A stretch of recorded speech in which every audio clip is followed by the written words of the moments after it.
Bien, amigos, pues ya estamos de regreso en este programa de filosofía para todas, todos y todes.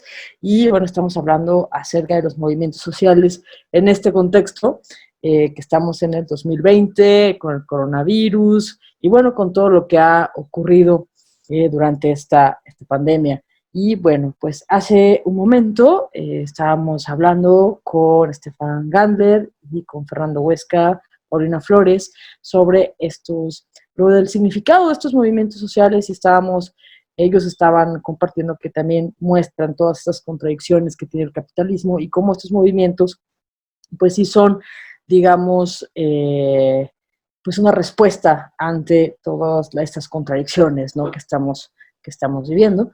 Este programa ha sido un poco más extenso de lo común, por lo cual lo hemos decidido dividir en dos partes y esta es la segunda parte y vamos a continuar hablando. Y bueno, estábamos hablando acerca que la policía se encuentra relacionada con esta cuestión del narco, en estas manifestaciones que también gritan narcoestado como reclamo de quién es el que nos cuida, ¿no? Habíamos comentado también hace un momento que, pues bueno, a los gobiernos se les lindan completamente las acciones realizadas por los policías, y de no, yo no fui, ¿no? Yo no soy parte, yo no los mandé, ellos reaccionaron por sí mismos, y entonces la pregunta que mi comentario que dije hace un momento estaba relacionado con esta cuestión del narcoestado, a lo cual me hace dirigir la pregunta hacia Fernando, porque también él estaba hablando acerca de Calderón cuando se hace la guerra contra el narco, que también permite digamos, que de alguna manera hace que estas acciones por parte de los cuerpos policíacos sean como aceptados, ¿no? Entonces me gustaría platicar sobre eso un momento. Yo sé que es un poco complicado, pero darle como un poquito a comprender qué significan estas cosas, ¿no? Fernando. Sí, muchas gracias, Ari, acá por la oportunidad para participar e intervenir en relación a este tema. De nuevo, a lo mejor para poner una idea acá sencilla y luego irla desglosando, ¿no? Decir, bueno, pues vaya, toda la historia postrevolucionaria del Estado mexicano, pues lleva necesariamente a la idea, incluso así a un Estado concreto que es ya de facto un narcoestado. Para marcar esto, no es de que México sea un narcoestado de momento así de la nada, o de que Calderón haya inaugurado un narcoestado, ¿no? De alguna manera siendo estrictos, ¿no? Sobre todo una perspectiva, digamos, materialista, ¿no? De la historia, de la sociedad, pues diremos, bueno, precisamente el propio proceso histórico de México lleva, y de que se genere una, digamos, economía marginal, en gran medida ilegal o ilegaloide, ¿no? Como dirán algunos teóricos, donde al final de cuentas la economía narco pues convive con la economía pues normal, legal, etcétera, durante décadas, ¿no? Es la llamada Pax Narca, ¿no? Donde hay capos, cárteles, etcétera, pero al final de cuentas no ves precisamente brutal, digamos, repunte de violencia, asesinatos, una brutalidad destructiva que no se había visto nunca en México, ¿no? Eso sí es específico del sexenio de Calderón, el repunte de asesinato, violencia relacionada, en este caso sí, con el narco, pero que se desata, digamos, una dinámica social muy destructiva de la cual seguimos lamentablemente cosechando los resultados, ¿no?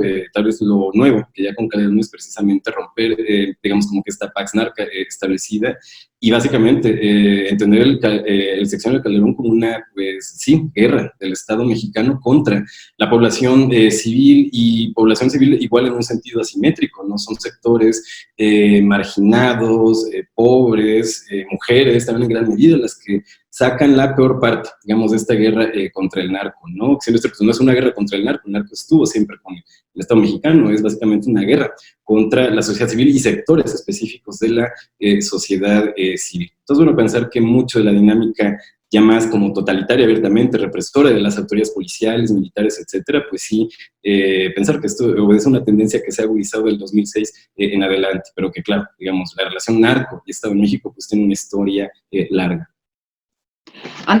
Otra cosa antes de que se me vaya, algo muy importante que habíamos estado platicando en algunos otros programas es cómo este quiebre de la aparente democracia que ya nos platicó Estefan y Fernando, de cómo los gobiernos se van mostrando cierto tipo de careta liberal, de careta de izquierda, de derecha, y vemos que esta pandemia donde cambian las dinámicas sociales, pero también la relación Estado, ciudadanía civil, por llamarlo de alguna manera, y cómo los movimientos sociales sirven también para cambiar como el panorama de esta relación. Ahora que hablábamos esta relación del narco y del Estado, y cómo las consignas que vimos en los diferentes momentos, sobre todo de las protestas sociales, muy de calle, pues, muy lejos de los contenidos políticos que los tienen, pues,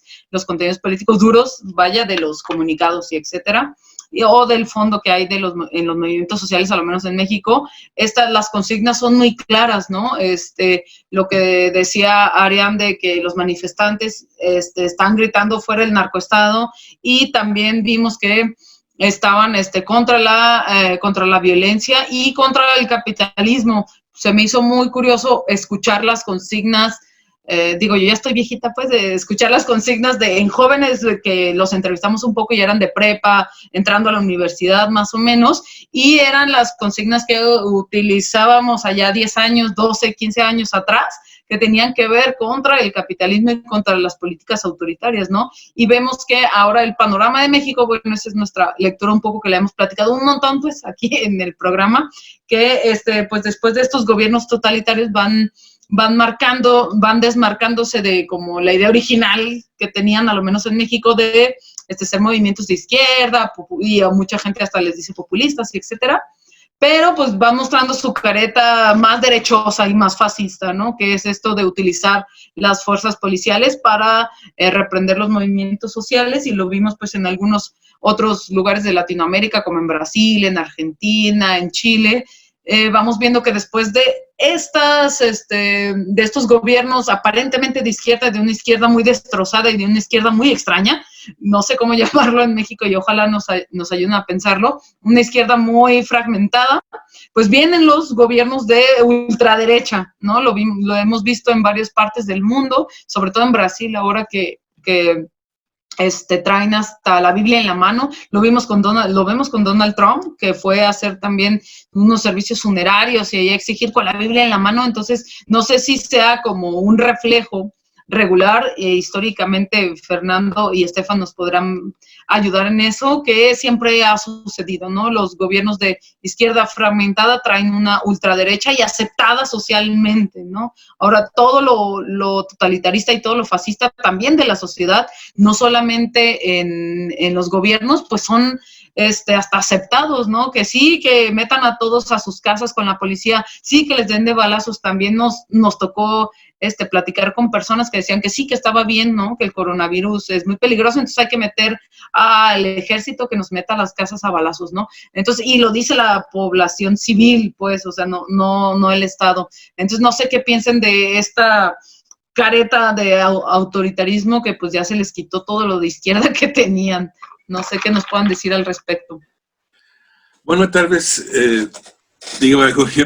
Yo creo que sí estamos en un momento crucial ahorita en México, tal vez en el mundo también, pero en México especialmente. Creo que si este gobierno se va más a la derecha o más a la izquierda, depende sobre todo de nosotros. No hay mucha gente de la izquierda mexicana que se juntó al gobierno, pero creo ellos les están un poco atados las manos. No pueden hacer gran cosa, es lo que observo, están como, no quieren ser antisolidarios con su propio gobierno. Yo creo que ahorita depende mucho más de la calle, para decirlo así, o para la gente que no estamos en las instituciones así directamente vinculados al gobierno, no de hacer presión para este gobierno sí sea de izquierda. Digo que está abierto. De ese gobierno se puede a la derecha sin ningún problema y también se puede a la izquierda. Creo que está bastante abierta la situación. Y dicho de paso también en el mundo, pero en México lo veo todavía más claramente. Y creo que es muy importante presionar, ¿no? Y en ese sentido, también dentro de esas marchas, no sé qué va a pasar, pero ojalá que se vayan también más a la izquierda y no a la derecha, como dije, como también siempre es una opción, ¿no?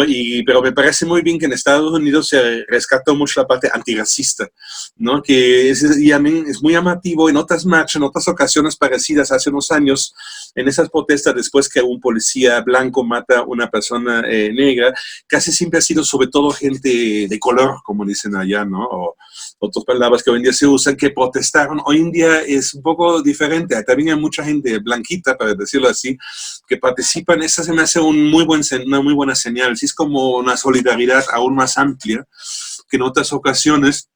Y incluso, no sé si han fijado, y no sé por qué lo ha dicho, pero hasta el expresidente Bush ha criticado a Donald Trump por sus comentarios totalmente inadecuados. Entonces creo que sí, aún en los conservadores, en algunos por lo menos, hay una cierta conciencia en algunos, ¿no? Por supuesto que hay un peligro muy grande que esto se va a una derecha muy radical, y creo que es ahorita importante si hace un contrapeso, ¿no? Y en ese sentido, porque esto se vaya más a una cuestión por lo menos donde se respetan los derechos humanos y por lo menos donde se defiende la vida de la gente por darle los cubrebocas, haciendo exámenes, que es una cosa que en México está fallando por completo, que se hacen muy pocos exámenes. No hay ningún país del mundo que ha logrado controlar el virus y salir a una fase más leve de control sin los exámenes, ¿no?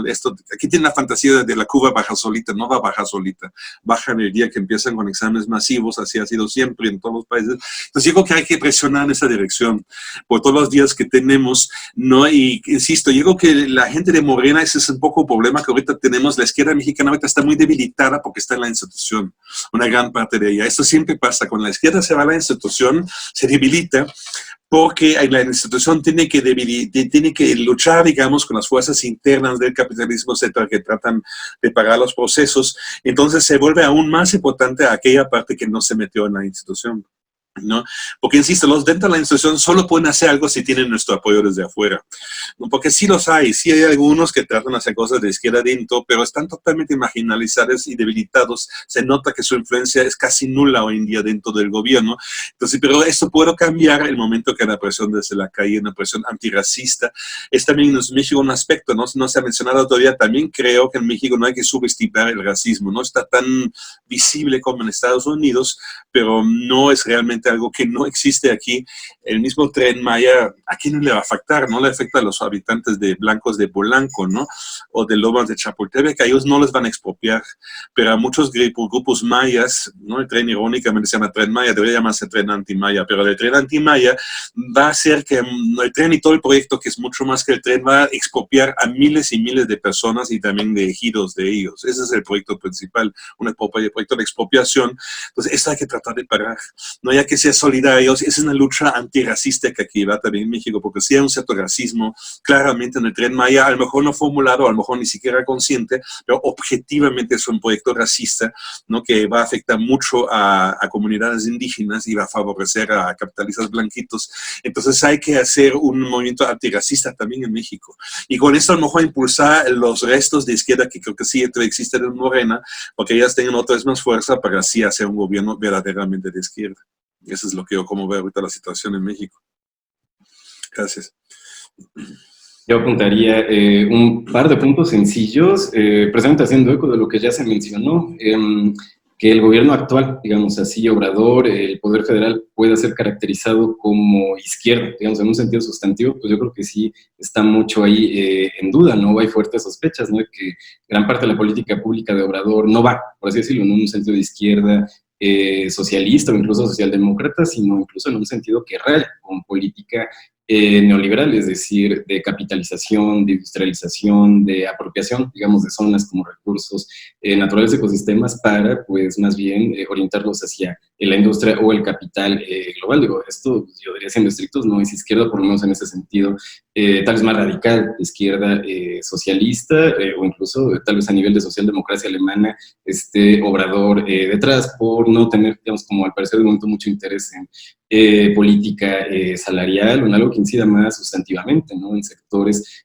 trabajadores, como que la gran lucha de Obrador, y él lo repite por todos lados, es por los pobres, es como una idea, yo diría, mucho más cristiana, ¿no? Que socialista, que eso tampoco es para descartarlo así, digamos, sin más, ¿no? Porque yo diría que tal vez ese carácter, ¿no? Como de, en todo caso, izquierda blanda o izquierda cristiana, pues es lo que hace que Obrador de momento no sea un Calderón, un Trump, un Bolsonaro, y que eso precisamente abra, ¿no? Para la sociedad civil en México, pues más oportunidades de acción, de democratización, como ya se ha dicho, que tal vez en otros países están mucho más bloqueadas, ¿no? Por formas más totalitarias de control estatal sobre la población. Creo que en México igual sí se puede tener un terreno tal vez más esperanzador de que con alguna acción y organización social bien establecida y diseñada, pues sí se puede democratizar o incidir más la población civil en la política pública mexicana. Creo que la oportunidad está abierta justo por tener de nuevo Obrador en el poder federal y no a alguien más, que seguro sería mucho más represor de lo que incluso tenemos actualmente. Y marcar también una puntualización sobre el proceso que ocurre actualmente en Estados Unidos a nivel de descontento social. También ya se mencionó, digamos, allá, en gran medida tiene que ver con una protesta ya bien generalizada contra la violencia racial del Estado norteamericano, contra población afroamericana, pero también población de color, ¿no? Es decir, latinos, migrantes, etcétera, ¿no? Podría pensar que al final de cuentas en Estados Unidos hay una conciencia social bastante fuerte e interesante, ¿no? Incluso en un sentido de izquierda, que ya responde precisamente de manera masiva y de una u otra manera medio organizada justo a esta violencia racial. Es decir, como para marcar que es importante a nivel de estas digamos, luchas sociales, movimientos sociales, aunque no estén del todo organizados de momento, ¿no? Pero sí pensar en un ideario de metas comunes. En Estados Unidos es claro, es contra la violencia policial, en concreto contra estos sectores marginados por color de piel. Creo que en México sería interesante poder trazar igual esta agenda de intereses comunes, ¿no? Es decir, más allá del capitalismo en general, que sí es un problema grave en todo el mundo, sí, bueno, de metas específicas en México, ¿no? En este caso, pues precisamente la discriminación a grupos, personas indígenas y, por supuesto, también el repunte, digamos, de tendencias totalitarias que son intrínsecas a cualquier estado, que han repuntado después del sexenio de Calderón. Creo que en México una gran, digamos, incidencia social podría ser justa esta, ¿no? Para hombres y mujeres, así, digamos, de diversos, diversos colectivos, ¿no? Diversos intereses de raza, género, clase, ¿no? Precisamente en México pensar que hay que disminuir la brutalidad policial, ponerle correa precisamente a las autoridades policiales y militares, justamente para que no detengan ilegalmente, que no asesinen así con impunidad como lo han estado haciendo, ¿no? Recientemente, tal vez desde el 2006 a la fecha. Entonces, bueno, como que pensar en qué metas comunes, ¿no? Podemos compartir diversos colectivos e ir por ahí. En Estados Unidos esto ha sido fructífero, ¿no? A la fecha. Sí, claro, y lo importante que es esto mismo que tú mencionas, perdón, que es precisamente ponerle correa a la policía. Aquí la cuestión es ¿a quién? O sea, ¿a qué tipo de policía estamos hablando? Pues, ¿no? Porque estuvimos platicando y viendo durante esta semana, y lo comentaba hace un momento, que mientras haya una implicatura o una implicación entre la policía con el narco, pues entonces ¿a quién es el que vas a responsabilizar de los actos, ¿no? O sea, si hay un gobierno que no responde al llamado de la ciudadanía y que lo responde con violencia y represión, pero después dice, no fui yo, entonces, ¿de quiénes son esas acciones? Pues, ¿no? Entonces, a mí me parece muy, muy interesante y muy importante pensar quién se responsabiliza y a quién se le va a poner la correa, ¿no? Si hay una policía libre, que no libre, lo digo así irónicamente, ¿no? Que toma decisiones por sí mismo, y después la propia policía no se responsabiliza, y entonces quedan los ciudadanos responsabilizándose a sí mismos de ciertos actos o intentando responsabilizar a alguien, ¿no? Entonces, lo que decía Paulina hace un momento, decía, bueno, pues el pueblo son los responsables de que esto pase, porque él no se puso el cubrebocas y estaba fuera de casa.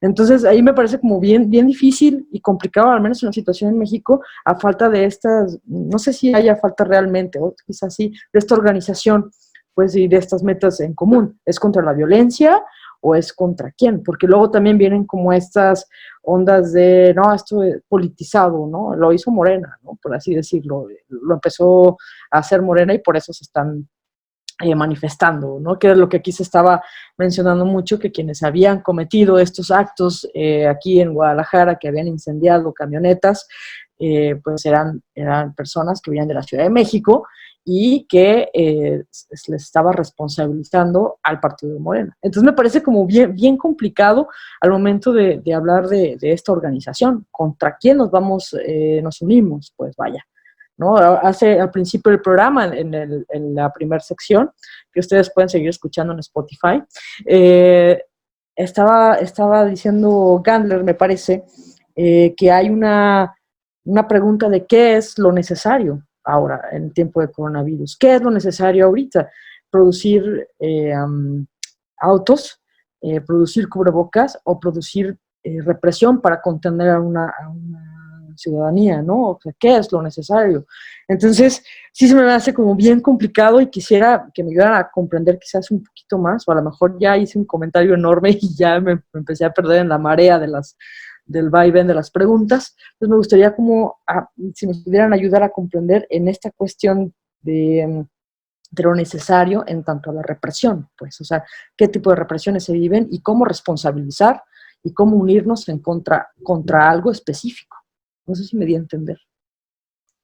Sí, bueno, yo creo que la represión obviamente es lo que siempre hacen las clases gobernantes cuando sienten que hay descontento social, ¿no?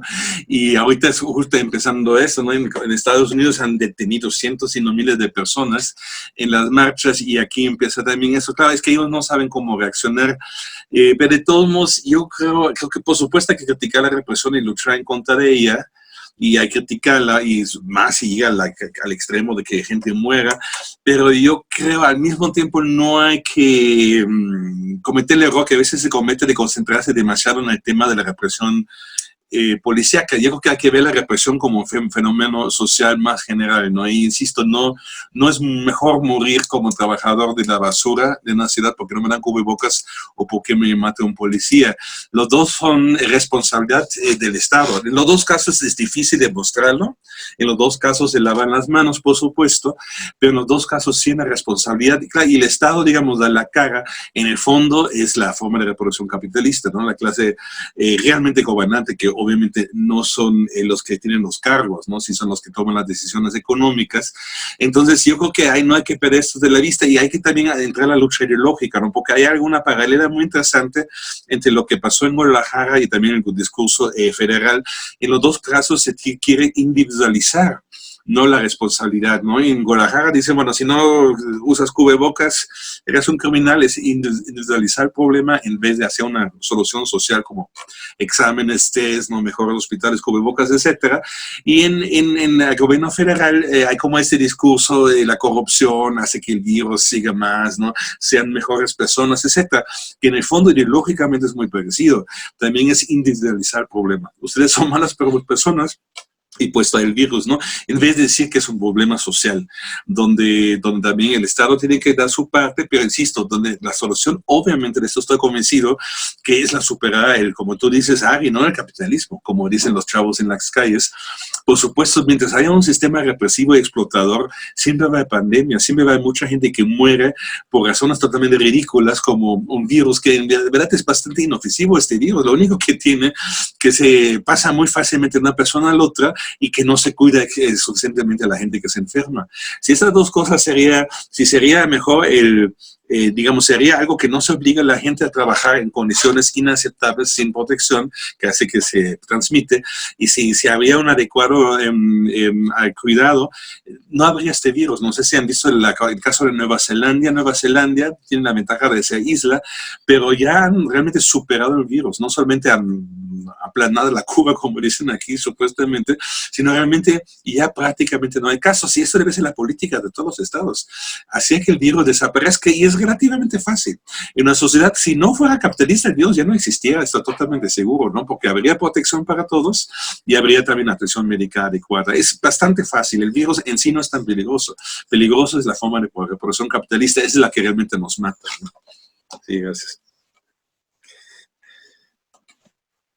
Algo súper rápido para meterlo en todo lo que estamos platicando, sobre todo en focalizar bien los puntos hacia donde vemos que podría ir la protesta social, más que algo más generalizado, como decía Fernando, de, sí, contra el capitalismo, pero algo más concreto. Se me hace muy interesante que ahora con lo de la represión policial que se está focalizando ahí el tema de las protestas aquí en Guadalajara y en varias partes del mundo, el tema de la policía, de quién cuida a la policía, ¿no?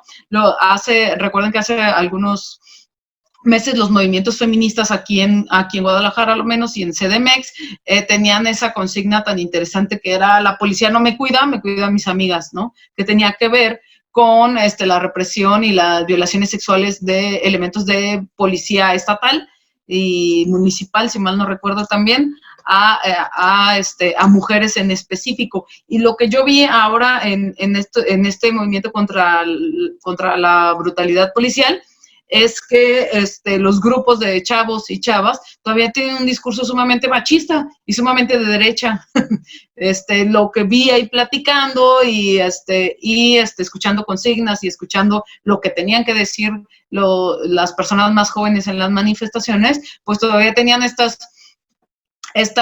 actitudes paternalistas hacia las mujeres, estas actitudes de, ay, no, ahí te ves muy mal, y pues que en el fondo pues son profundamente machistas, ¿no? A lo menos las que vimos el jueves, el viernes y el sábado, todavía son profundamente machistas y todavía los policías amenazan con violencia sexual a las mujeres, ¿no? Entonces, creo que esa parte de acusar una parte y abrazar la otra, como decimos aquí en México, asustarnos de una cosa y abrazar la otra, creo que es sumamente peligroso, por también lo que decía Estefan, que los movimientos sociales prácticamente pueden elegir irse hasta la derecha o hasta la izquierda, ¿no? Que creo que sería un buen análisis pensar en los movimientos feministas que las compañeras han mostrado esa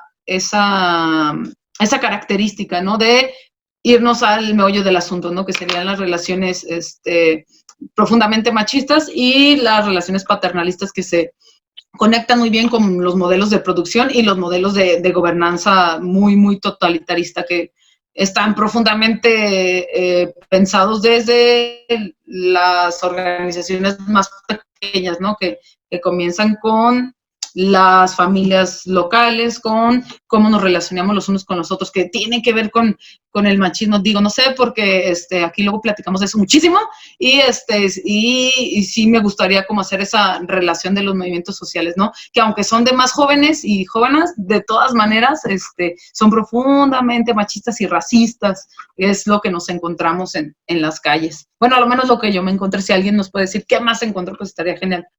Me parece muy interesante este punto que adelantas, Paulina. Ahorita me gustaría retomar precisamente el del machismo y justo luchas sociales contestatarias. Solo regresaría así muy rápidamente al punto justo de las como metas concretas, ¿no? Tal vez como a corto plazo, ¿no? En relación a violencia policial y movilización social. De nuevo, me parece que hay mucho interesante precisamente en la historia de la militancia afroamericana en Estados Unidos, donde en gran medida un objetivo concreto pues ha sido, en relación precisamente a procesos de brutalidad policial, pues encarcelar y procesar a los responsables y de manera ejemplar. Veo mucho de lo que ha hecho Angela Davis, ¿no? Alrededor del partido Pantera Negra en Estados Unidos es eso, ¿no? Identificar dónde hay violencia contra un individuo de esta comunidad afroamericana y hacer presión social un montón para que los agresores, quienes han cometido una infracción incluso legal, ¿no? Contra un afroamericano, pues sean procesados y castigados, y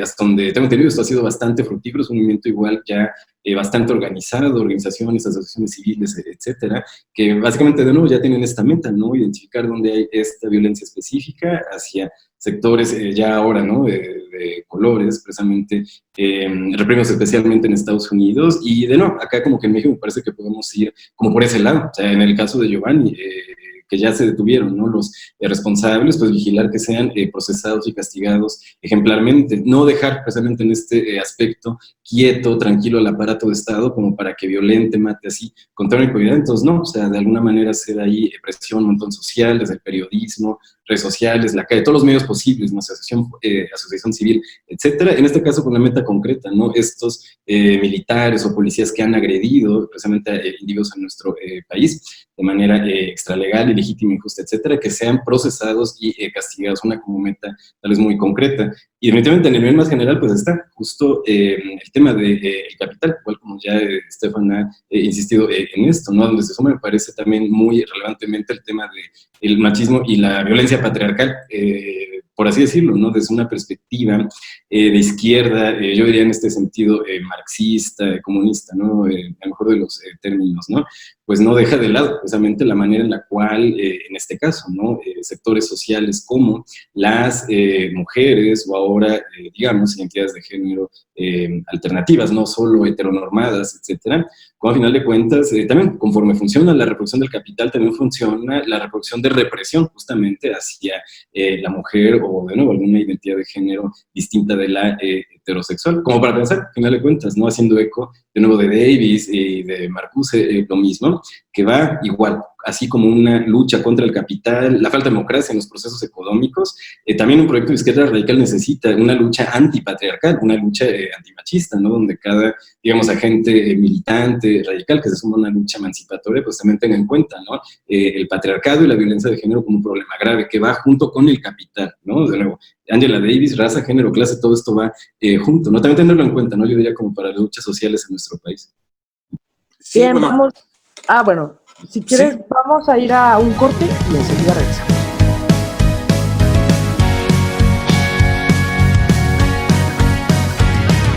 Cuando pierda todas las partidas, cuando duerma con la soledad,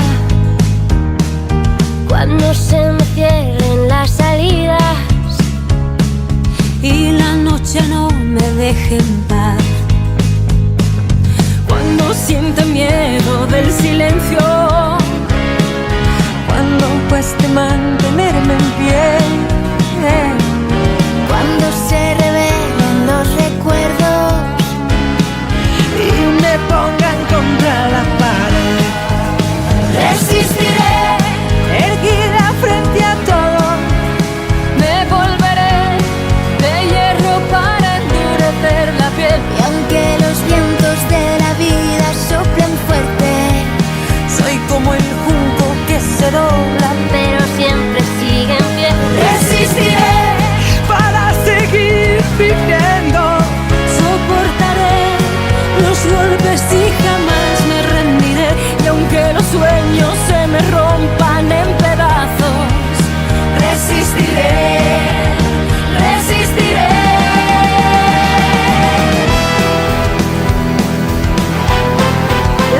Ya estamos de regreso y bueno, hoy nos acompaña Estefan Gandler, Fernando Huesca, Paulina Flores y estamos hablando pues de los movimientos sociales. Les recuerdo, yo soy Arián Martínez Ayón, siempre se me olvida decir mi nombre, yo estoy ya nomás aquí emocionada con lo que estamos platicando, pero bueno, es que la verdad es que esto que estamos hablando es sumamente importante reflexionar y pues cuestionarlo también. Algo nos iba a comentar Estefan Gandler, nos quedamos ahí con el machismo y fuimos a corte rapidísimo, pero bueno, vamos, Estefan, te cedo la palabra.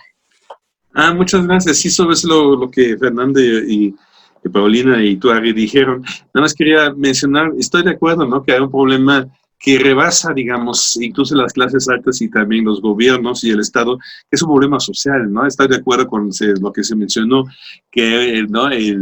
Sí, las cuestiones patriarcales y también racistas y otras formas, ¿no? El antisemitismo, lo que ahorita es muy fuerte, el rechazo a la gente enferma, ¿no?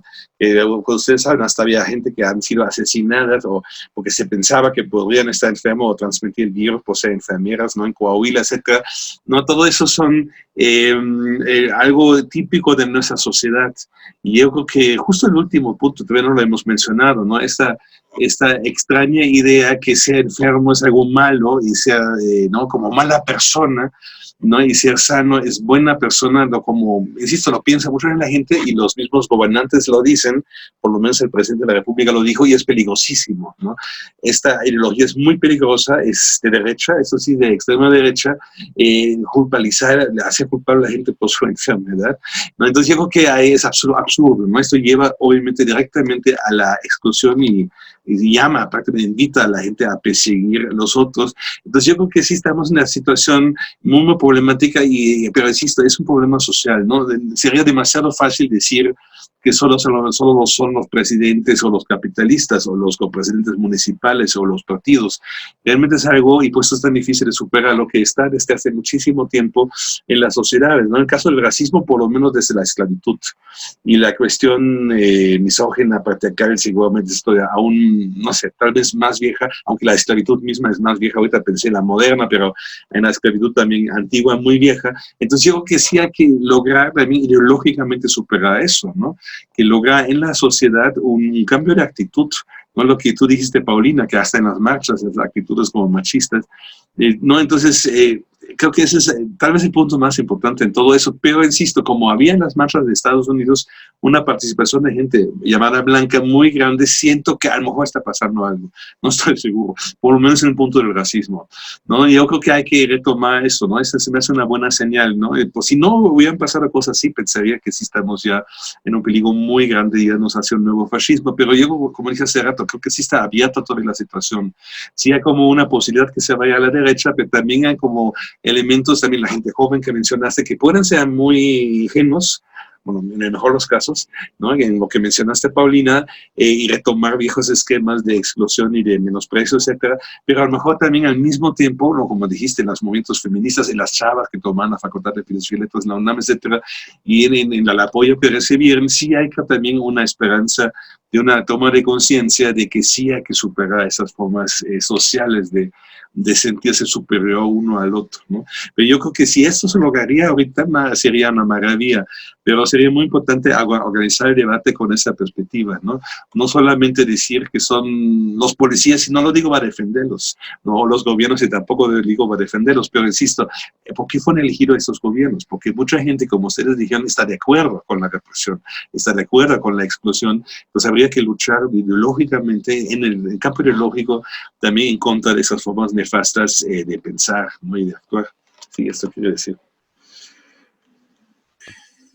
Yo haría eco, sencillamente, de lo que ha comentado apenas Estefan, de en efecto, pensar que estos movimientos sociales, digamos, si uno tiene confianza en ellos y se suma a ellos de alguna manera, ¿no? Es decir, que debe ir implicado un cambio de actitud, precisamente una como toma de conciencia de todos estos procesos de exclusión racial, de género, de nuevo, como para no dejarlos fuera de los objetivos políticos a nivel del trato de las autoridades, de algún empoderamiento a nivel económico, regional, etcétera. Es decir, sí, eso es necesario, está bien sumarse con el cuerpo a estas luchas, digamos, políticas económicas, pero no está excluido, de nuevo, precisamente un cambio de actitud en el aspecto de las asimetrías, de nuevo, en términos de raza, género, ¿no? Y lo mismo también clase, tomarlas en cuenta, ¿no? Como algo que va bien precisamente con un proceso emancipatorio. Y la otra idea que quería comentar, también haciendo eco del último, es en efecto, ¿no? Yo era esto como para todo el mundo, ¿no? En Estados Unidos, Europa y México. Pues debe tener mucho cuidado a nivel, digamos, individual, opinión pública, con estas correlaciones, ¿no? Que de alguna manera poner como objetivo, así sin más, de la política pública, la salud, así de los individuos, decir de, bueno, pues a lo mejor sí en un sentido superficial, inmediato, pues sí, todos queremos salud, ¿no? Pero decir, bueno, si se convierte en una casi como obligación moral mantenerte sano, o sea, no contagiarte de coronavirus, como antes en su momento fue no contagiarte de VIH, ¿no? Se puede crear una biopolítica, ¿no? Como en los posmodernos, ¿no? Muy peligrosa. Si nos tomamos como que muy en serio eso de repente que circula en medios de comunicación, de que debes tener una atención así como que muy intensiva hacia tu propia salud, de que si no, pues no estás respetando al otro, etcétera. Sí, bueno, mucho cuidado con ese discurso, ¿no? O sea, poner la salud así como un mandato total, puede tener esto definitivamente, toda la aplicación totalitaria que se quiera. Decir, bueno, ok, si entonces todos debemos estar sanos, pues se justifica que los militares metan a la fuerza, ¿no? A balazo quien no usa cubrebocas porque va junto, ¿no? No te infectes de coronavirus, usa cubrebocas supuestamente. Esto igual como pues tampoco realmente funciona, ¿no? Es un virus así así literal, del cual es muy difícil evitar que nos contagiemos. Así como es bien difícil que no nos dé una gripe en algún momento de nuestra vida, en alguna época del año, es muy difícil, yo diría, como veo la situación actualmente, de que no vayamos a pasar todos de una u otra manera por el coronavirus, ¿no? Entonces, sí, bueno, poner como mandato absoluto en la política pública, en tu moralidad individual, no te contagies de coronavirus, yo siento que va a ser muy peligroso, ¿no? Es algo que creo que habría que tomar con mucho cuidado, ¿no? Sí, de hecho, a mí me parece muy, muy importante. Digo, en un principio del programa empezamos a darle foco a lo que había ocurrido con los movimientos sociales a partir de estas acciones por parte de las policías, tanto en Estados Unidos como ahora aquí en México, pues que lo hemos estado analizando. Y sí, o sea, efectivamente, como decía Gandrer hace un momento, es la punta del iceberg, ¿no? O sea, hay todo un problema social, un tejido entre construido y destruido que pues va cambiando constantemente y que efectivamente no es el foco principal. O sea, sí es importante todo esto que está ocurriendo, pero no es lo único, sino que todo está como entrelazado en un problema social muy, muy fuerte que solamente analizándolo pues desde estas contradicciones culturales que hablaba Fernando también hace un momento, de todo lo que hemos estado tratando de analizar con Paulina Flores sobre también estos actos de machismo o que también pueden estos movimientos irse a cualquier lado, ¿no? O sea, a la derecha o a la izquierda, nos ha llevado pues hasta ahora a esta reflexión sobre que no es exclusivamente de la policía, sino es todo un complejo, todo un sistema que se construye y se deconstruye con estos, digamos, momentos, ¿no? Y que estos momentos hacen que se transformen las cosas. Ahora, lo delicado ahorita, y es lo que ahí me gustaría como ayudar a entender un poco más, es esta problemática entre irse a la derecha o irse a la izquierda en estos momentos, ¿no? O sea, hablando de la salud pública, de irse a la derecha o a la izquierda cuando tenemos una idea de salud tan complicada, ¿qué consecuencias pudiera tener ir hacia un lado o ir hacia el otro o quedarse como en el medio? O sea, ¿qué problemáticas hacia dónde apuntaría tomar una decisión como esas? ¿Quién quiera responder? Si se puede, obviamente. Bueno, tal vez un comentario y también retomando lo que tú dices, Ari, y lo que dijo hace rato Fernando, yo creo que sí es, claro, hay un derecho de estar enfermo. Si alguien quiere estar enfermo, o digamos, o dice no me queda de otra, entonces tiene el derecho de serlo. Y por esto no, por ejemplo, se puede decir, bueno, entonces estás enfermo, entonces puedes morir, como dijo la gobernante de la región de Madrid. No, yo creo que sí está, digamos, también derecho a la salud, ¿no? Digamos, pues en ese sentido es problemático que no dan los cubrebocas al personal que lo necesita, pero yo creo que es un derecho. Y los gobiernos, en vez de reprimirnos, lo que deberían hacer es ofrecer la posibilidad de los que quieren cuidarse que se cuiden. Porque no conozco ni un solo trabajador de la basura, por ejemplo, que no se pondría el cubrebocas si no se lo dan, si se lo dan, ¿no? Y no los de la basura que vienen aquí a caerme vivo me han preguntado si no tengo cubrebocas para ellos, porque ellos quieren ponérselo, no se lo ponen porque no quieren, si no se lo ponen porque no tienen. Entonces yo creo que ese es el problema, se quiere convertir un derecho a una obligación, ¿no? Y tenemos, insisto, tenemos derecho a ser sanos y cuidarnos, pero si alguien dice estoy enfermo y todos, esto no quita mis derechos como ciudadano, como humano, para participar en la vida cotidiana, por supuesto tiene derecho a estar enfermo en ese sentido, de participar en la vida aún estando enfermo, sea lo que sea que tenga, sea el coronavirus o otra cosa, ¿no? Entonces yo creo que eso es muy importante y los gobiernos quieren convertir eso, quieren deshacerse de su responsabilidad, de por ejemplo conseguir cubrebocas para todos, o sea, 3 veces al día que cambiarlos, si uno es médico, por ejemplo, ¿no? Y se quitan esa responsabilidad, moralizan todo y luego nos obligan a estar sanos, ¿no? Entonces yo creo que hay que ser muy, muy cauteloso con eso y si me enfermo es mi problema y hasta me pueden castigar, incluso en el caso extremo de España, incluso me pueden mandar a la muerte si estoy enfermo. Entonces yo creo que ese es el punto que hay que hacer claro, la obligación está exclusivamente del lado de los gobiernos y las clases altas. Ellos tienen obligaciones y no las cumplen, incluso en la persona pienso que cuando termina eso habría que hacer juicios, habría que meter la cárcel, no solamente castigar con multas, sino la cárcel por los capitalistas que obligaron a sus obreros a trabajar y se murieron. Eso es una forma de matar, ¿no? Y se debería de perseguir con el aparato de justicia. No sé si va a pasar, pero sería mi propuesta, ¿no? Que realmente quede también una culpa pero ahí sí, responsabilidad más bien política y individual de los políticos y de los capitalistas que impiden que la gente se proteja. Creo que ellos deben saber que tienen que pagarlo, a lo mejor hasta con cárcel. Esa sería una propuesta, y no la gente, no mandar a la gente que no usa cubrebocas a la cárcel, es absurdo, sino mandar a la cárcel a los capitalistas y políticos que impiden que haya cubrebocas. Sí, bueno, de mi parte, pues básicamente concuerdo con lo último que menciona Estefan, decir algo tal vez como mínimo que podemos hacer en México es, pues de alguna manera, mapear y responder a lo que se da a nivel de discusión política, alrededor de cómo vamos a manejar acá la contingencia sanitaria de aquí a meses, ¿no? Donde va a seguir circulando el virus, ¿no?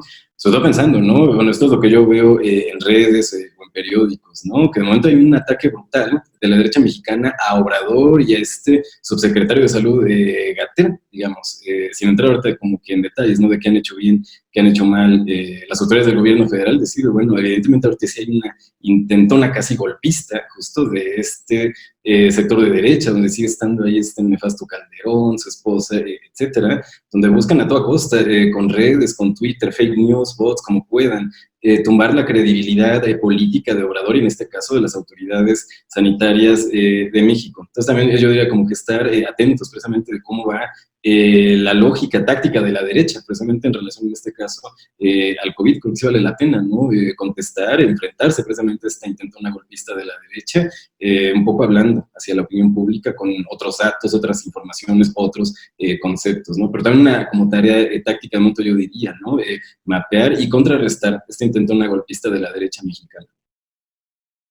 Sí, tal vez un último comentario sobre lo que tú dijiste, Fernando. Yo creo que sí es impresionante la debilidad de los gobiernos de muchos países, incluyendo el mexicano, ¿no? Cuando en TV Azteca, en público, a lo mejor se burlan del secretario de Salud Pública y dicen no hacerle caso y no pasa nada, ¿no? Incluso el presidente hasta dice que es su amigo quien lo dijo, algo así, ¿no? Pues yo creo que se expresa una debilidad impresionante. Eso es algo sí que sí es llamativo. Tiene 30 millones de votos, pero son más débiles que otros gobiernos, ¿no? Y esto pasa también, y claro, y se expresa en lo que tú dices, ¿no? Actitudes como muy agresivas de la derecha, es cierto, ¿no? Pero al mismo tiempo ellos mismos actúan de una manera muy, muy debilitada, ¿no? Es algo que no entiendo, porque no aprovechan la situación que tienen tanto tienen tal vez todavía apoyo popular y se ponen, digamos, de frente, así en serio, a las clases económicamente en el poder, pero lo hacen muy poco, ¿no?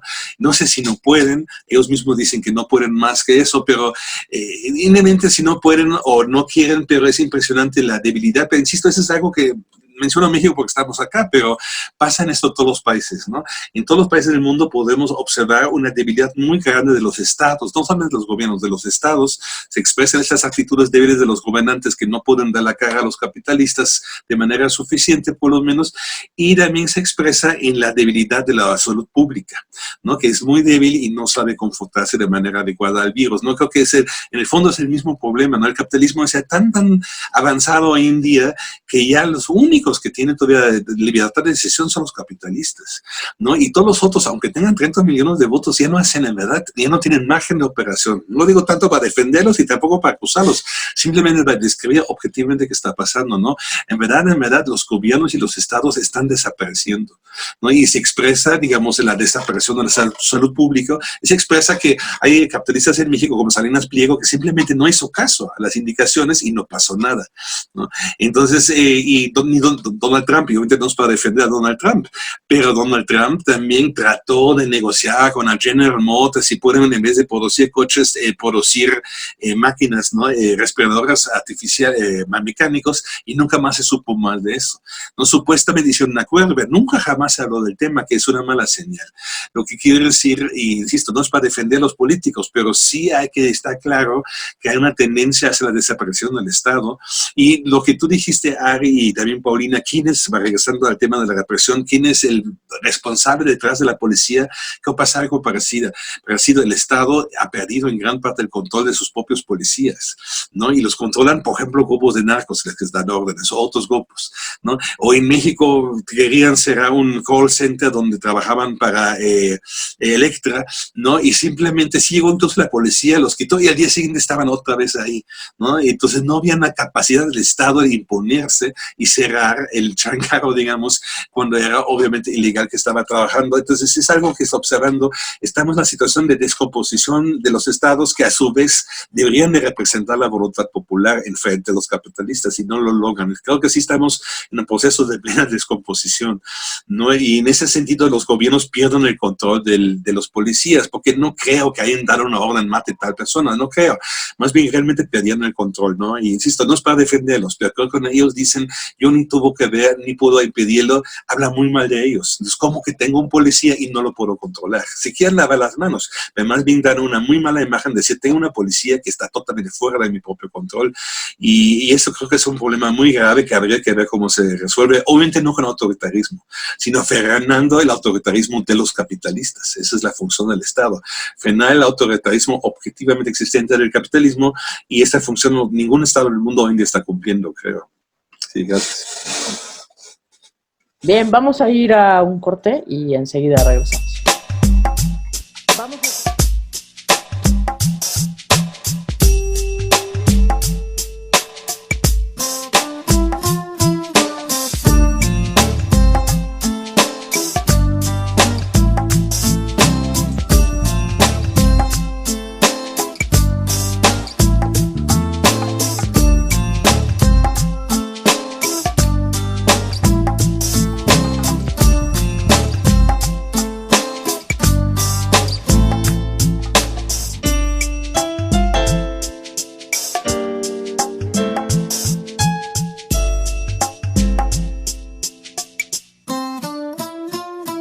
Al calor de una cerveza voy bebiendo mi ciudad al compás de la noche, observando a mi gente, la pobreza de la raza, mucha prostitución, drogas y extorsión por las calles, niños sucios, hambrientos, queriendo saltar hasta llegar el momento, ese momento, el que nunca llegará. Una carcajada ausente se desvela bajo la luz de la luna llena, mirada perdida que no percibe nada, tropezando va, navegando va, pesadilla sin final, muerte diaria animal, suelo pisado, aplastado por la brisa diaria, por el hambre derramada, se cobija de humanidad. Resistencia, no dejen de gritar, resistencia. Resistencia, no dejen de gritar, resistencia.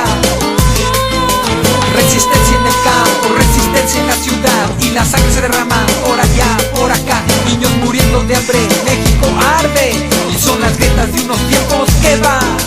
Resistencia, no dejen de gritar, resistencia. Resistencia, no dejen de gritar, resistencia.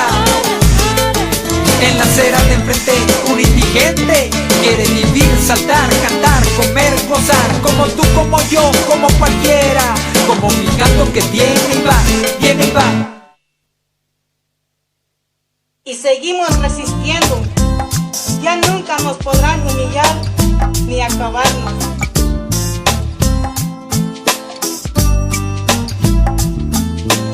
No necesitamos permiso de nadie, mucho menos de unos políticos que solo están para engañar a la gente y robar dinero. Mis cigarros se consumen, necesito más taco. Mi cabeza no entiende lo que ve girar.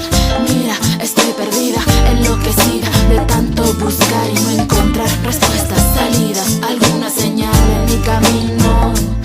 ¿Cuál es la solución? Disolución, ilusión de un sueño que nunca llegará.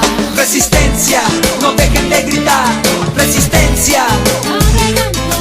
Resistencia, no dejen de gritar, resistencia. Resistencia, no dejen de gritar, resistencia. Resistencia, no dejen de gritar, resistencia.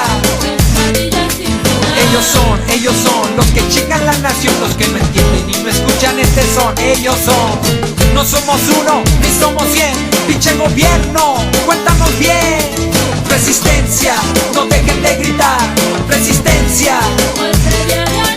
Resistencia, no dejen de gritar, resistencia. Resistencia, no dejen de gritar.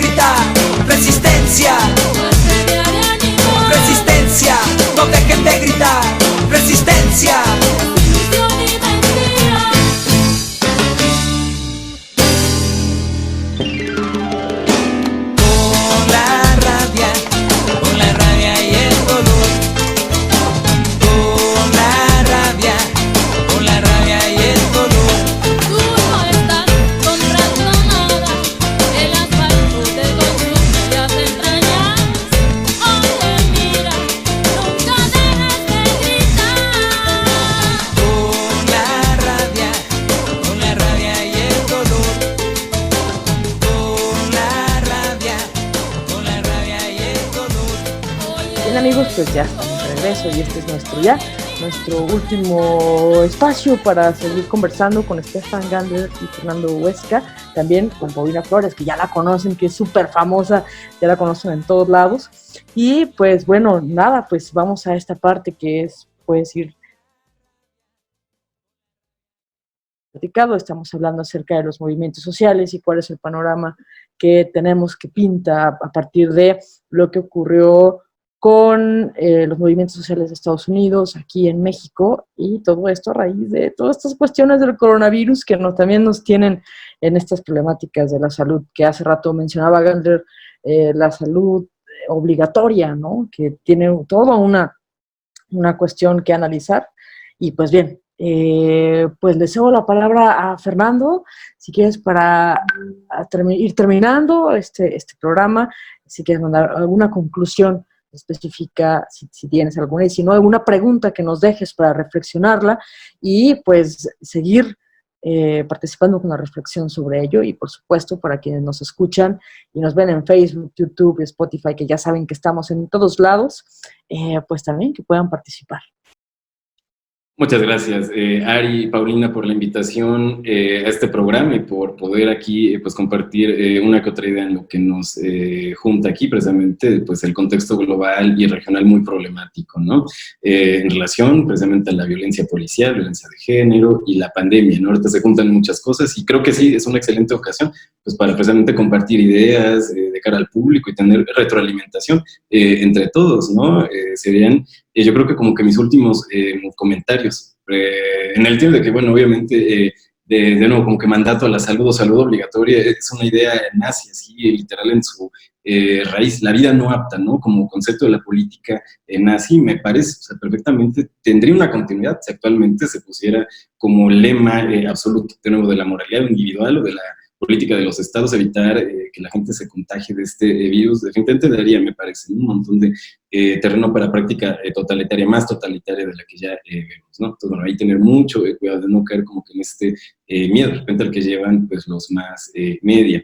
En un terreno un poco más esperanzador, un poco haciendo eco de algo que comentabas tú, Ari, hace rato. Sí, bueno, ¿qué hacer? Precisamente cuando tienes policías corruptas, vinculadas con la delincuencia organizada, pues de repente un Estado incluso, ¿no? Que a pesar de que tenga una cierta inspiración, de nuevo, algo cristiana, algo populachera, por así decirlo, en el mejor de los sentidos, y hasta le faltaría, yo diría, populismo, ¿no? Obrador, si eso es de lo que lo acusa la derecha, ¿no?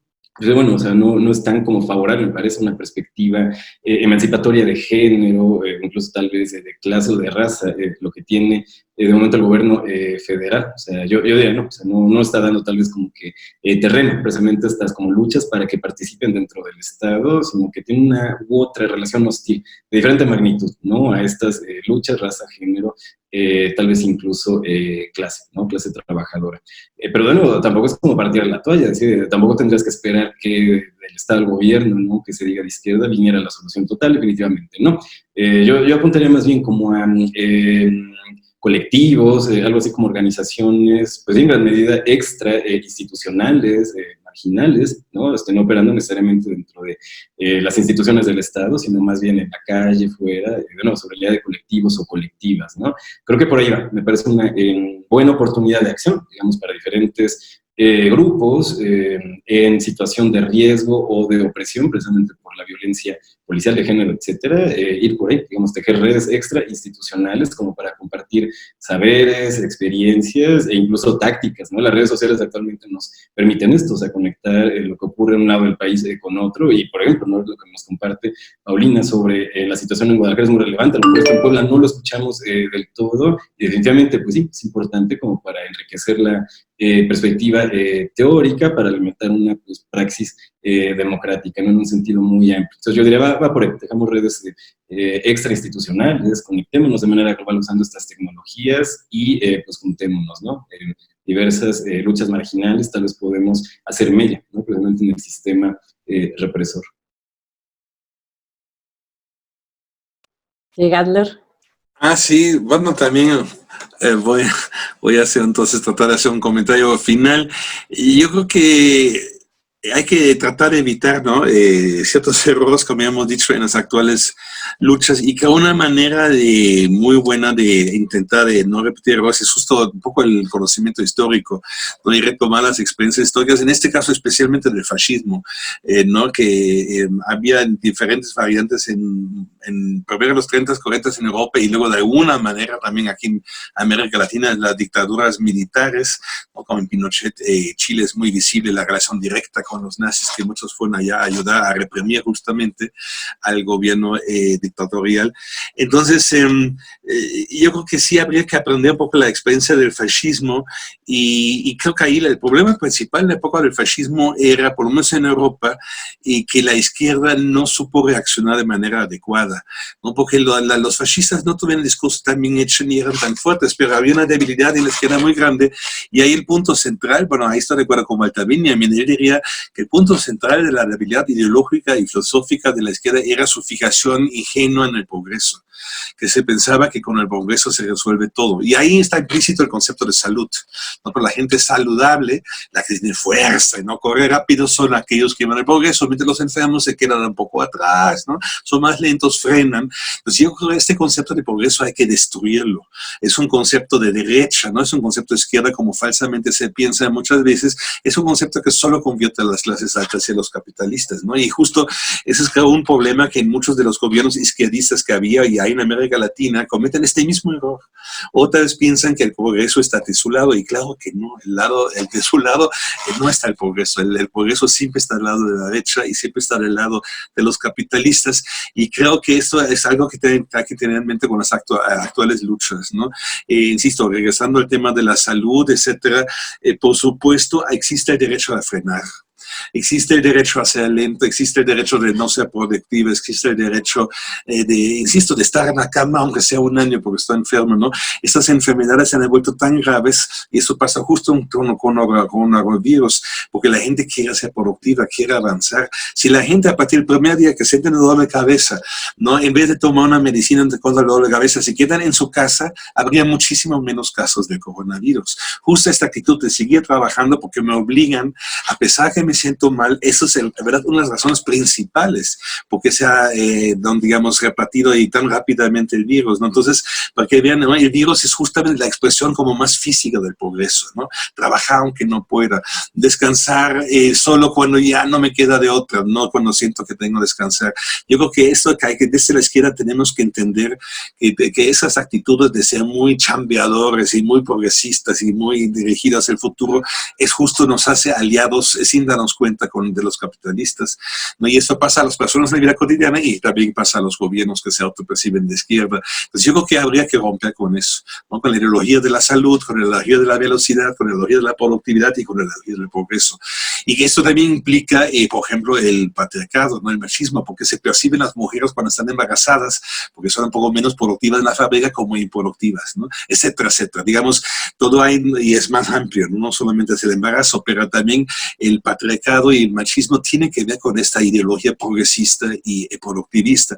Entonces, y también el racismo, ¿no? Ahorita no voy a entrar en los detalles, pero creo que en esto ya sería el giro ideológico que hay que dar, criticar frontalmente y abiertamente la ideología del progreso, y ahí empezar con la solidaridad, por ejemplo, con los mayas que no quieren el Tren Maya, que los ven como atrasaditos, ¿no? Y no, dicen, ellos tienen el derecho de no querer este progreso que es el tren, tienen el derecho, como también tengo derecho a vivir aunque esté enfermo, ¿no? Es muy diferente, en los dos casos freno el progreso y qué bueno que lo freno, ¿no? Yo creo que eso sería que debemos aprender la izquierda para no repetir los errores de la izquierda de los años 30 en Europa, que no supo, por este error principal ideológico, frenar el fascismo. Bueno, con esto, muchas gracias a Ari y Paulina por la invitación, y también Fernanda, muchas gracias por participar aquí los cuatro juntos en la discusión. Paulina, algo para terminar también, para finalizar.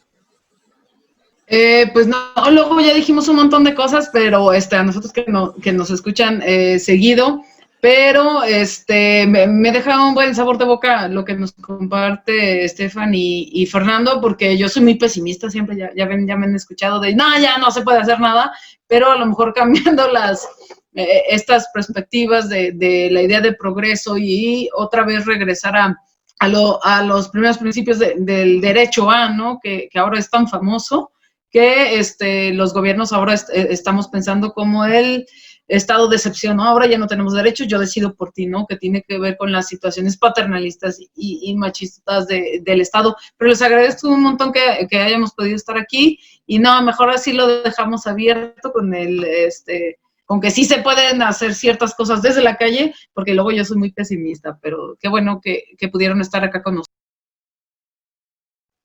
Bien, pues sin más, y a Paulina también, a todas, a todes los que nos han escuchado, a Gandler, a Fernando, Pau, y pues muchísimas gracias por compartir con nosotros la palabra, por compartir el tiempo con esa pues voluntad de querer compartir, ¿no? De querer hablar, de querer cuestionar, debatir un poquito. Y claro, nos encantaría tener un programa mucho más largo sobre este tema y profundizar mucho más, pero bueno, no podemos hacerlo hoy, pero muchísimas gracias, de verdad. Un buen sabor de boca, como dice Paulina, sobre todo que nos deja la pregunta abierta, ¿qué podemos hacer? ¿No? Muchas gracias. Nos escuchamos en el próximo programa. Hasta luego.